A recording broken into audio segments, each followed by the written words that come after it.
Hi guys, this is Rayner 1903 and I'm back from regionals where I made the top 4 at the Glasgow WCQ. Won this playmat, which I'm not too happy about because it's the same design as the one we got for nationals, and I got the deck box up, which is quite nice. Looking to try and sell both of these, so if anyone's interested, or I'll trade for Mermail stuff, the Abyss Megalos and Moulin Glaciers and stuff like that, so if anyone's interested I can put those towards trading for that. But anyways, I'll go on to just give a quick rundown of what happened during the day. It was 65 people had registered, 51 people turned up, so it meant that there was 7 rounds of Swiss for starting, and then by round 2 they kicked everyone from the system that wasn't there, so it should have gone down to 6 rounds of Swiss, but instead it remained at 7 rounds of Swiss, which ended up meaning that we were taking a hell of a long time to get finished for that many people that were there. Round 1 I got a no-show, so I won that one. Round 2 I played against Dark Worlds. Round 3 was against Karakuri. Round 4 was against Insectors, a guy from Edinburgh called Crow.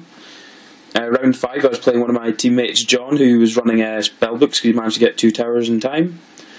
Then I played Geargia from Newcastle, who was running wind-ups, and we both needed at least a point to guarantee our place to Euros, and we ended up getting a draw in that match. He won game 1 and I managed to win game 2. He didn't open particularly well that game and I opened reasonably well.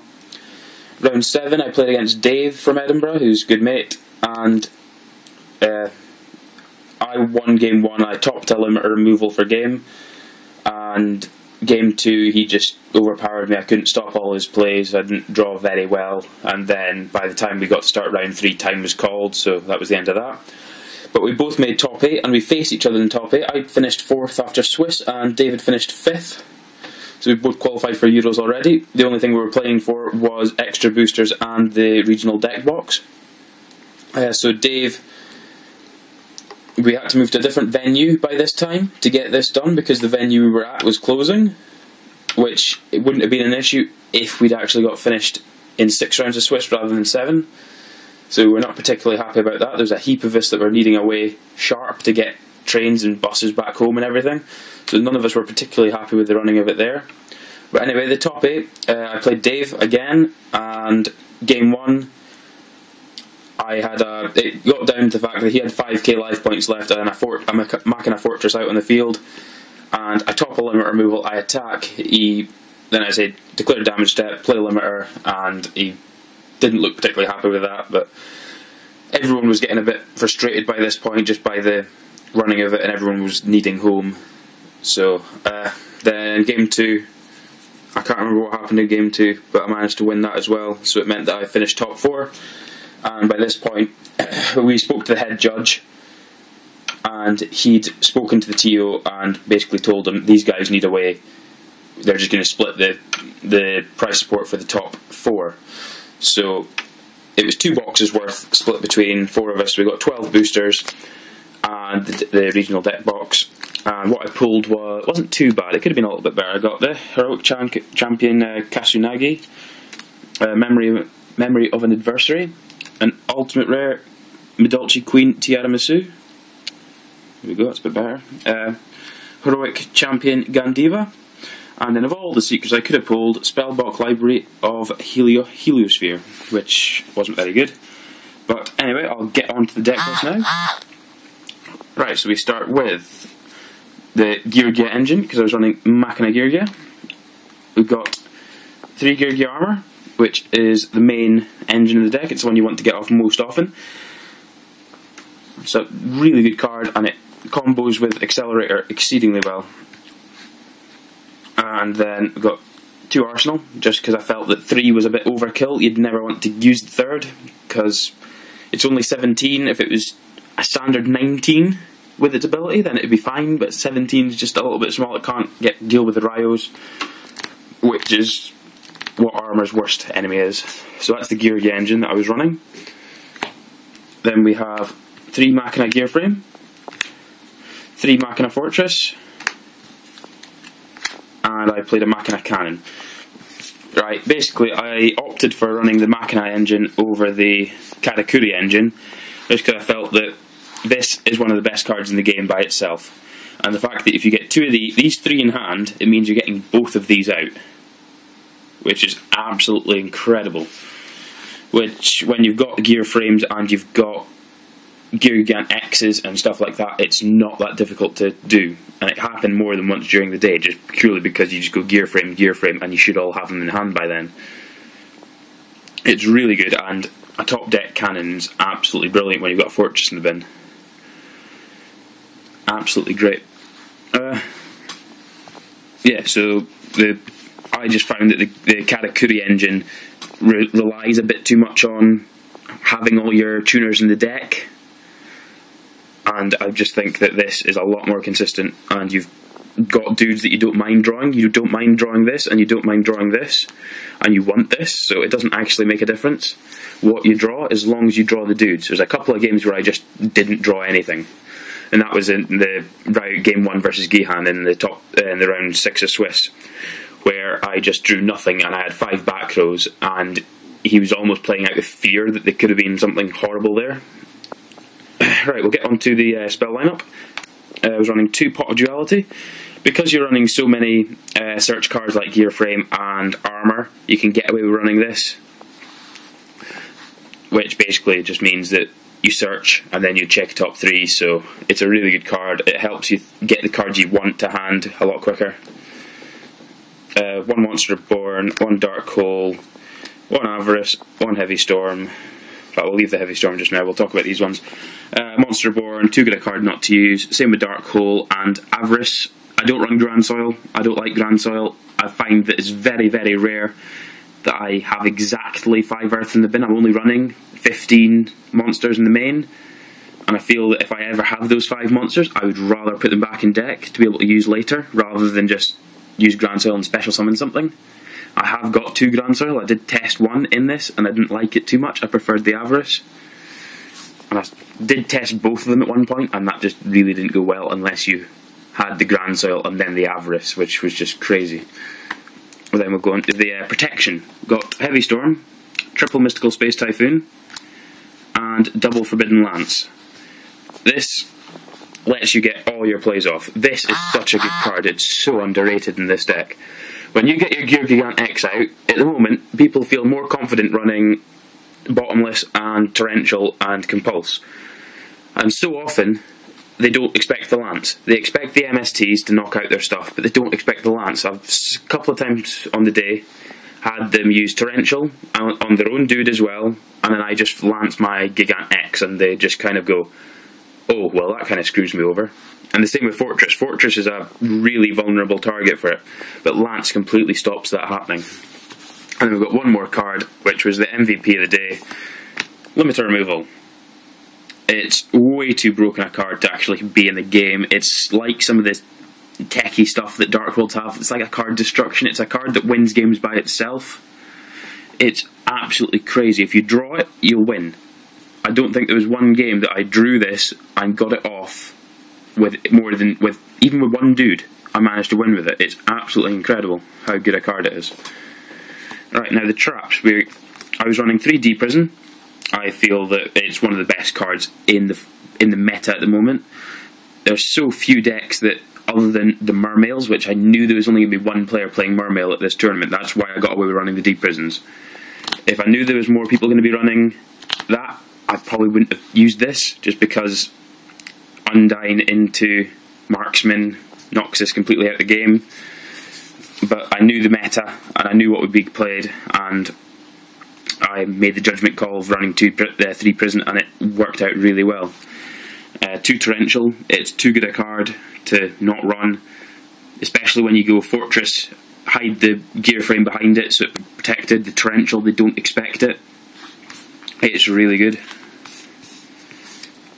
Then I was running double Compulse, just because I feel that the 3 Prison isn't chainable, so if they do have something to knock it back, this is a really good card. Occasionally they've MST'd this, and I'll bounce my gear frame to hand so I can use it again, which they don't really expect, but it's a really good thing to have. And then we play the Solemn Brigade, just because Solemns are, well, there's no explanation for them, they're just ridiculous.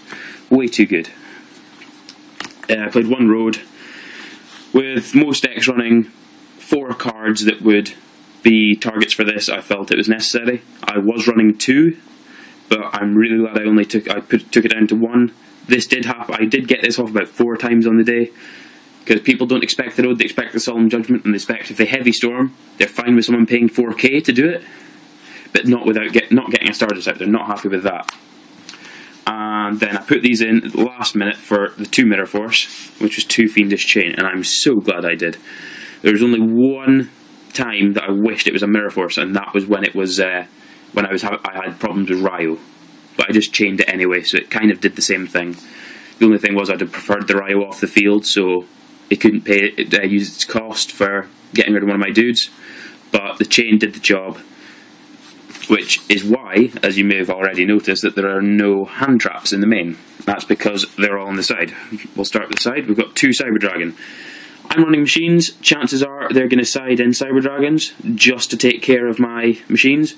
So it gives me an opportunity to side in Cyber Dragons myself and steal their Chimera Tech. Because I obviously run the Chimera Tech just because it's too good not to run when you're running machines. You have to. Just on the defensive as well as the offensive. So I ran 2 of those, and then I ran 4 hand traps. I ran 2 Veiler and 2 Max C. I didn't really go up against anything that I felt I needed either of these in today. It would have been, other than the wind-ups, was the only thing that I felt that the Max Cs needed to go into, and the Veiler, that was the only time I put all 4 in. And against John playing Spellbook, I put the 2 Veiler in just because I know that the Spellbook Magician of Prophecy is really a really key card. So knocking it off with the Veiler is really important. But the Veiler does nothing against Mermail. It does nothing against Dark World. I think I put the 2 Max C in against Karakuris. I might have put the 2 Veiler in against Karakuris as well, I can't remember. And I put the 2 Veiler in against Inzectors, so I didn't feel there was a need to main them. That was the important thing. I felt that I had enough stuff in the main to not worry about game 1 and not worry about them going first. Which is why I did that, and I think it was a really good call on the day. Next I play 3 D-Prison, D-Fisher. There's so many decks that the only thing that this hurts in this deck is your Fortress plays. But as long as you get a Fortress in the bin before you play the D-Fisher, it's fine, because then you just discard your cannon and it gets banished, but it's just discarding it. It doesn't have to discard to the graveyard. So it means that you can special summon that. It's really good. And it stops a hell of a lot of things, and it stops people Veilering your gear frame and arsenal and armour, which is your main engine.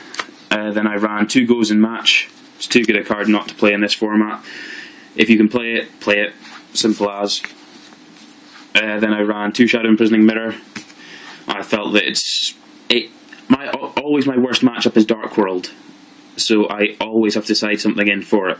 And it was just a coincidence that I played against the only Inzector player there, and this was beautiful in that as well, because I drew both of them and he MST'd one, then I just chained the other one. And then I put in 2 trap stuns, just because, again, I don't like the Dark World matchup. The trap stun can stop him for a turn, but I can't afford Decree because of my trap lineup. But the trap stun does a really good job of it. It means that I can get away with making a play. I didn't side it in too often, but when I did, it was really good. I'm really glad I played it.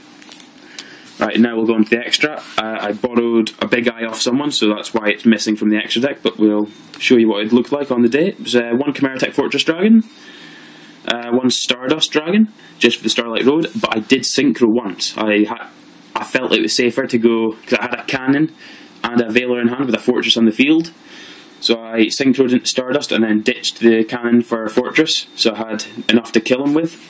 That was against the Karakuris. This is a really good card, Abyss Dweller. You might not know what it does.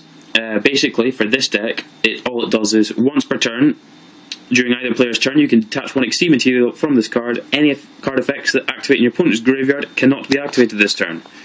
So basically, if you're playing up against Mermails, put it in and get its effect off twice. That's all you want to do. I did that. He had an Abyss Lind. I knew it was an Abyss Lind face down because I had to look at his hand for a Fortress, and I knew that he had an Abyss Lind left, so he had to set that. That was the only thing he would have set. So I immediately went and exceeds for Dweller just to stop him from doing that. It's a ridiculously good card. This is also a brilliant card. It's win games by itself. Fairy King Algrovitch, or whatever you want to call it. This is also incredibly good card. New set has got some incredibly good super genetic Xyz. Geargia Cowboy. Its effect, once per turn you can detach one Xyz material from this card. Apply this effect depending on its battle position. Attack position basically makes it 3k attack over something. Or in defense position you can detach one to inflict 800 damage, and I managed to do that once today for a game. Just have it in exit it in defense and burn them for the last bit of damage, and they didn't expect it at all. And I managed to borrow one of these off of Daniel Cairns for the tournament, but I traded it after him. So I've now got 2 Geargia X. I'm so glad I used 2, because in the top 8 I managed to get both out, and that was how I got game against Dave. 1 Gem Knight Pearl, didn't use it once, but it's always something you want to have, just in case. This was the Big Eye. It was a really good card on the day. I used it about 2 or 3 times. You've got the fortresses, there is the occasion when you do want to do it, and you've got the cannon in hand. So 1 Shockmaster. This just wins games by itself. It's incredible. Against Spellbook, I just called spells, and he was just like, well, yeah, game. Utopia. I didn't use this once, but it's always nice to have as an option, especially when you run Utopia Ray as well. I always have space in this extra deck when you're only running rank 4s and, well, only running 4s and 7s, so I felt I had room for these, just in case. 1 Steel Swarm Roach. I didn't use it at all, but I could have used it against the Karakuris. 1 Papal Operative. Didn't use it at all today, but it's there as an option. And 1 Wind Up Zenmeister. The only reason I had this in the extra deck was just in case I had used my Gigant X's and I felt I needed to use it for a limit removal for game. It's still not an overall bad card. It can flip your armor face down again. It's stuff like that. It's a really good card overall for this deck. But that's my deck profile and a little bit of extras. If you've got any questions or anything or want to comment, please feel free. I'll have another tournament in Cardendon next month in other regionals, so I'll still be going to that and having a go. So this is Rayner 1903. Thanks for watching.